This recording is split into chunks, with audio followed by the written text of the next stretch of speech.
The Maharashtra state government has asked housing body MHADA to review its vast residential colonies and redevelop them to house more people in a very land-starved city. An urgent move considering that MHADA, the last resort for affordable housing in Mumbai, is fast running out of land. Now, can redevelopment help MHADA deliver on its affordable housing promise? And what can it do to acquire more land? Ankita Sinha finds out.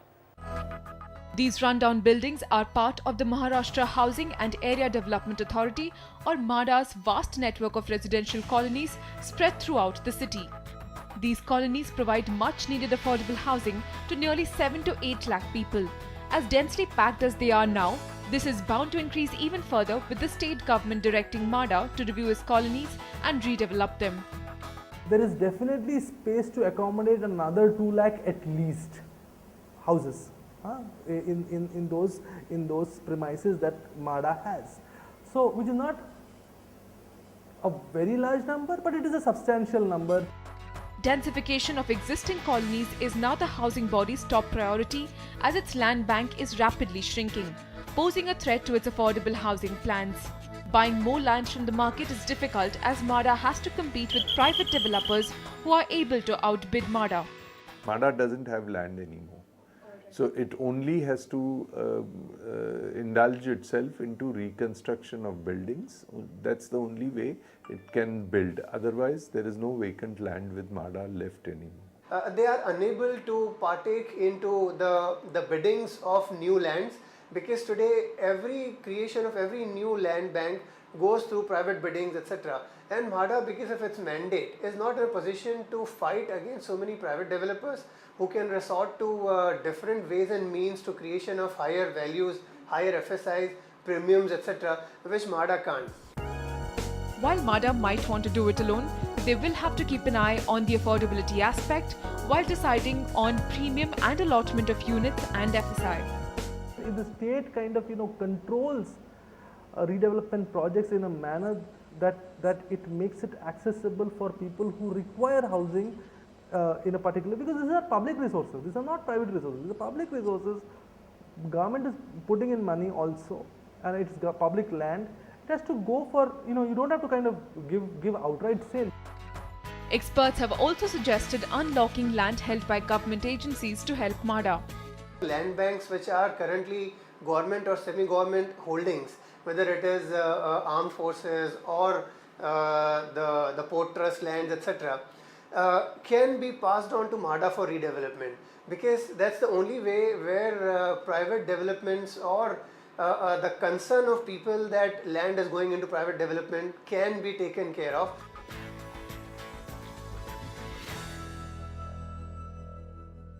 MHADA has a crisis. It needs to acquire more land if it wants to come up with more affordable housing projects, and redeveloping its colonies is a piecemeal approach. The state government must now step in to ensure MHADA is given access to the land holdings that it has to ensure that the dream of housing for all comes through. From Mumbai, Ankita Sinha for NDTV. Well, we can only hope that organizations like MHADA actually roll up their sleeves and dig in deep when it comes to really delivering affordable housing. Moving on, Sanjay Wadhwani on the phone line with us, and he's got a question. Sanjay, hi, go ahead. Hi ma'am, I have a budget of 30 to 35 lakhs and I want to invest in Pune. So please suggest me the best options and offers so I can invest my money there. All right, so Pune is a market. I must say it's a very good investment market. Lowest inventory overhang, least months of delays. The average delays, I got the prop equity figure from your head research, 2011 to 2014. Pune has been the best market in terms of delivery. Yeah. Isn't it, Sameer? Yeah, I would agree with you there. A large number of developers, projects are typically smaller in size, so easier to build. That was also a part of the reduction of the report, that was that if the project is of smaller size, it gets completed faster. Yeah. The reason why we've selected Keshav Nagar and Hadapsar in this query is because your requirement was both invest and end use. That's why we had to keep a balance there where you can even want to, if you want to live there earlier, you can choose to live there. So the social infrastructure should be properly available in this given budget. So that's the reason why we've taken Hadapsar and Keshav Nagar. Hadapsar's got inventory overhang of 27 months, but it's one of the most evolved micro markets of Pune, where there's a big walk-to-work culture. There's the Magarpatta city and the Amanora township there. Keshav Nagar is at 16 months. The Hadapsar's weighted average price is 6,000 rupees, whereas Keshav Nagar is about 4,900. On the price appreciation chart, both are similar. Hadapsar at 11% and Keshav Nagar at 10%. Keshav Nagar is just 3 kilometers to Koregaon Park. So Koregaon Park is one of the most expensive micro markets now in the Pune side. Leisure Town Well-Wisher Group in Hadapsar is the first recommendation. This is an integrated township of 22 odd acres. Will have a school, hospital and convenience shops in the complex itself. It's a joint venture between Well-Wisher and Sai Proviso Builders. It's going to be delivered in phases. Phase 1 is just launched. Livoke Phase 1 by Ram India Landmarks. This is the second project at 5700. This is 4 residential towers in all, located 500 meters just from the Magarpatta city IT hub, where there are big companies, and this project is got a commercial already ready in this project, and phase 2 will be launched in future. Eve's Garden by Sancheti Builders, Keshav Nagar is at 4500. This is a 5.5 acre project. Construction at mid stage. Keshav Nagar is a developing location located 2 kilometers from Magarpatta IT hub and 3 kilometers from Koregaon Park. So it's an upcoming location to be watched out for, because Koregaon Park has rates trading between 10 to 15,000 rupees a square foot. Absolutely. I know it is the place to be in if you're living in Pune. All right, so here are your choices. Pune, 40 lakh rupees. If anybody is interested, well, it's a great city, as we've just established, to invest your money and also to live in. Last question.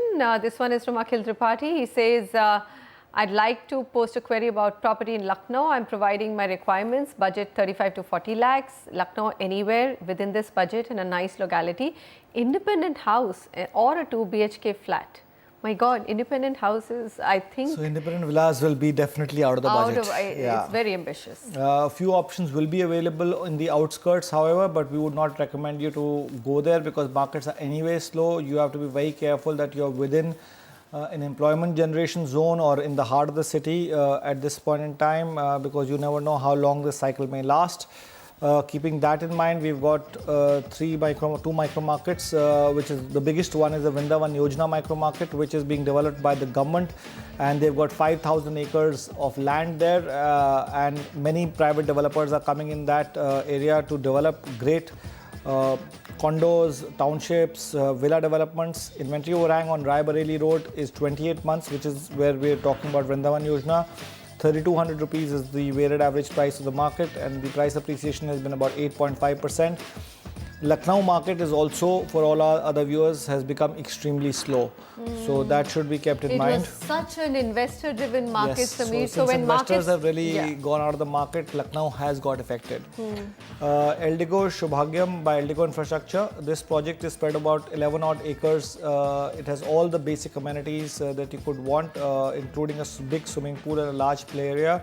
It's just 300 meters from Amar Shahid Path and 1.5 kilometers from the Rethia railway station. And the second recommendation is RG Eurofia by RG Infrastructure City. This is a small project on 2.5 acres, so density is not very good, 220 apartments. Developer has got a tie-up with 16 banks for home loans. That's strange. Usually there are only about 4 to 5 banks that fund any project. Project has 16 banks. Good Lord. So, is it good, bad, or it's very good. I think there's so much more due diligence that would have been done on this project. Lastly, Anant by Horizon Developments, Sector 11, Vrindavan Yojana.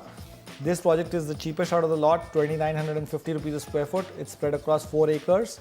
And this project has good amenities, luxury amenities, in fact, including a skywalk, shower, sauna bath, gymnasium, skywash court, party hall, skating room, auditorium, intercom, besides a big clubhouse. So I think this is a project that you should also consider. All right, so 3 projects in Lucknow. It's an investor-driven market. It's slowed down, but then markets have a way of recovering as well. It's an upcoming city, and definitely one that you must keep an eye out for. So Eldeco, that's one project, RG Euphoria and Anant Horizon that we just showed you. With that, we'll wrap today's edition. Sameer, thanks very much for providing us all the data and taking us through those top cities of India and top picks. You can also tune into the show on Radio City we have every Saturday between 2 to 3 p.m. Thank you all for watching and see you soon. Goodbye.